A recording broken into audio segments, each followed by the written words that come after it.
Hi, my name is Stuart Walton, and I am a reporter for Twice Magazine. We're here speaking with Reid Bork, who's the Chief Revenue Officer for Katapult, a leading lease-to-own payment service for retailers and consumers. And we're here to talk about whether or not, as a consumer electronics retailer, you're leaving money on the table by not offering a lease-to-own service. So, Reid, how are you today? I'm great. It's great to meet you, Stuart. Thanks for having me. Oh, my pleasure, our pleasure. So let's get right to the topic and let's not leave our viewers in suspense. Just how does a lease-to-own program help keep retailers from leaving money on the table? You know, Stuart, I think one of the reasons I joined Katapult was I was so impressed with the ability of lease-to-own, and Katapult in particular, to drive incremental revenue for retailers. And that's really in three ways. The first way is reaching a segment of consumers that a lot of retailers just can't get to today. Non-prime and subprime buyers who have no other way to make a purchase with a retailer than a lease-to-own solution. The second way is by driving higher conversions. So once the Katapult payment option is there, customers now have a way to complete their purchase. And so instead of abandoning and not making that purchase, they convert and get through.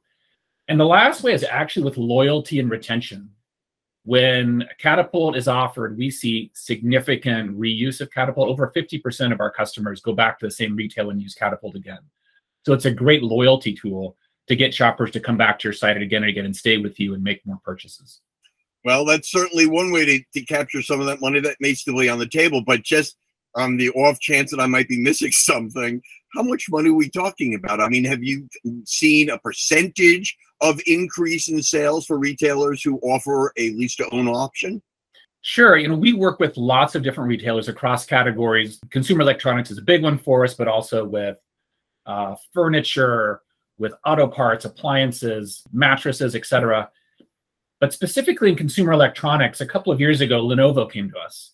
And they were interested in getting at this group of consumers that I mentioned. They had a traditional financing solution in place, but it wasn't serving those non-prime and subprime customers, these underserved consumers who don't have a way to use traditional financing tools. We worked with them to get Katapult live and running in the Lenovo checkout.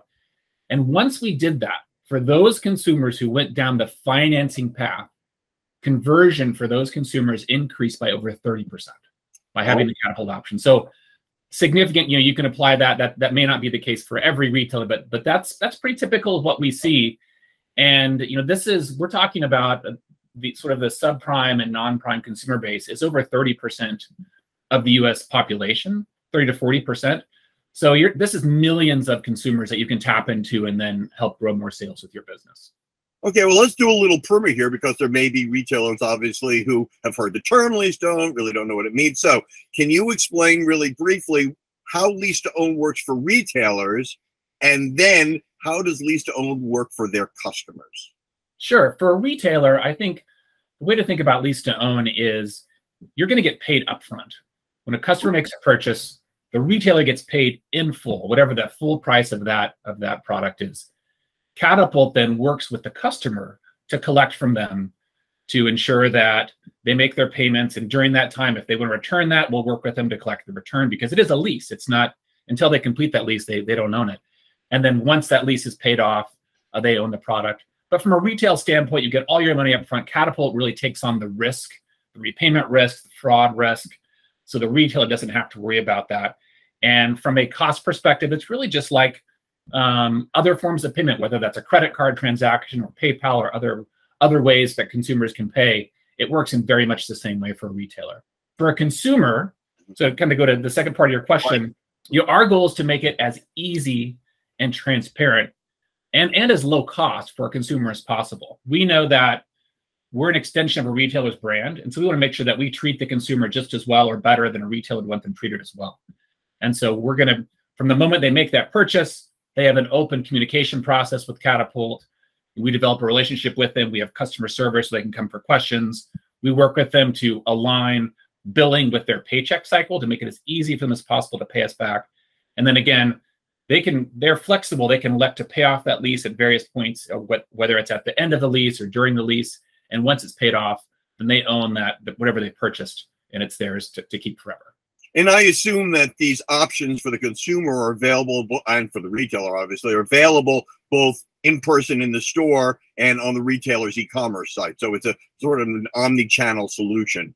It is omni-channel. I would say that we really built our solution initially as a digitally native kind of, e-commerce first solution to be one of those, truly be a next generation solution for Lease-To-Own, which was a space that really hadn't gone digitally native prior to Katapult coming into the scene.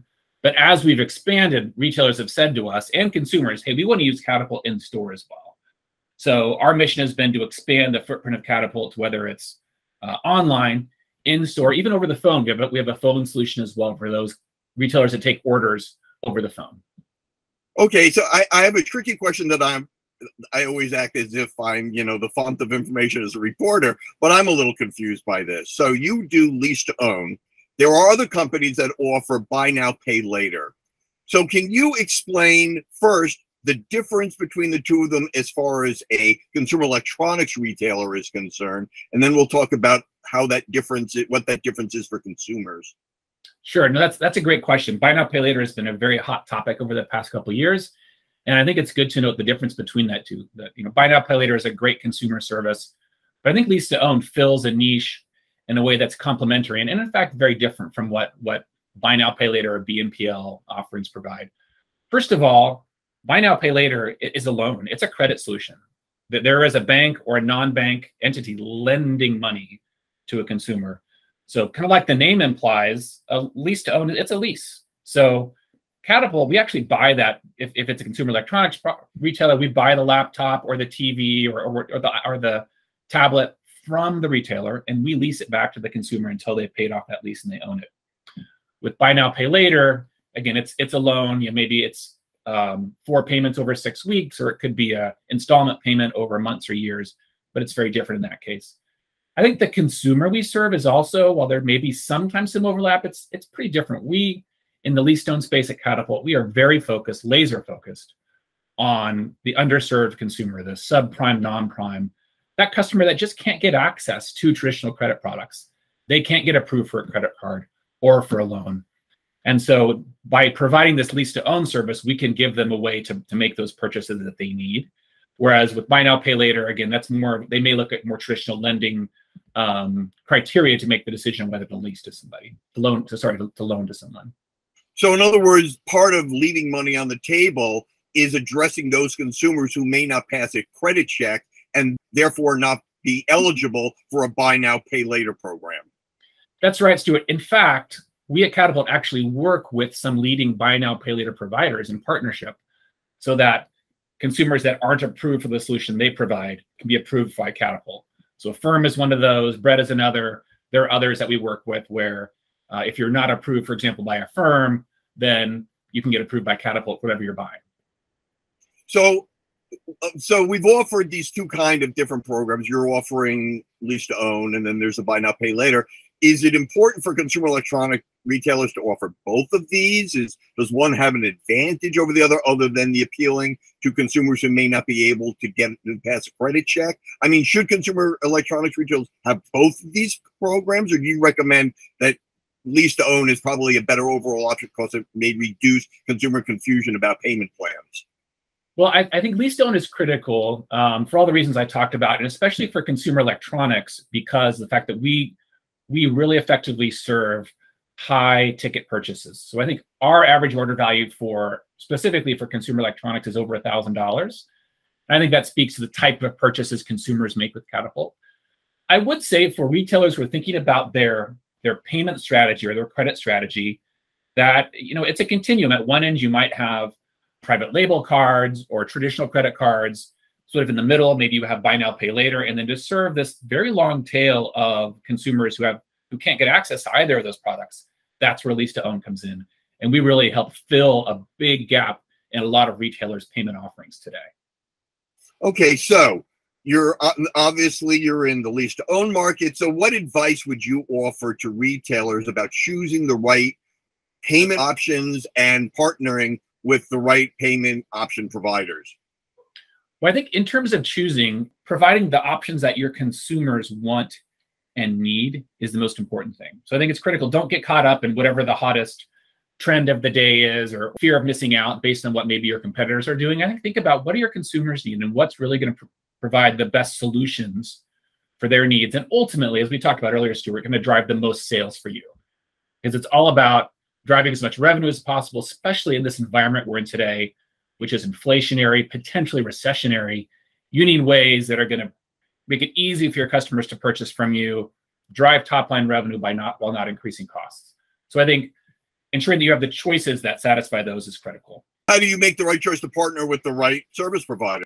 So there, I think you want to do your due diligence and understand, does the service that provider offers, does it match well with your service philosophy, how you treat your customers? How does their technology stack match up? Do they make it easy for you to integrate and get set up quickly? Or is it going to require a lot of work and effort that may outweigh the benefits you receive of adding that new payment type? And then lastly, are they going to be a good long-term partner that's going to optimize that relationship, grow with you, and help align with your business objectives long-term to grow your business?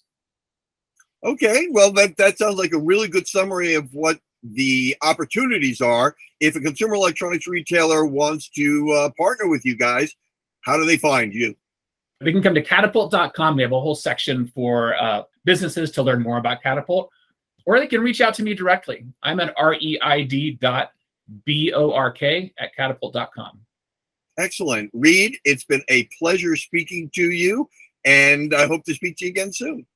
It's great to talk to you as well, Stuart. I would say, if the one thing for retailers to remember is not to leave money on the table like you talked about, and look for ways that you can really drive incremental revenue. And we're happy to talk to them more about how we can help them do that. Excellent advice, sir. Thanks very much for your time. Thanks, Stuart.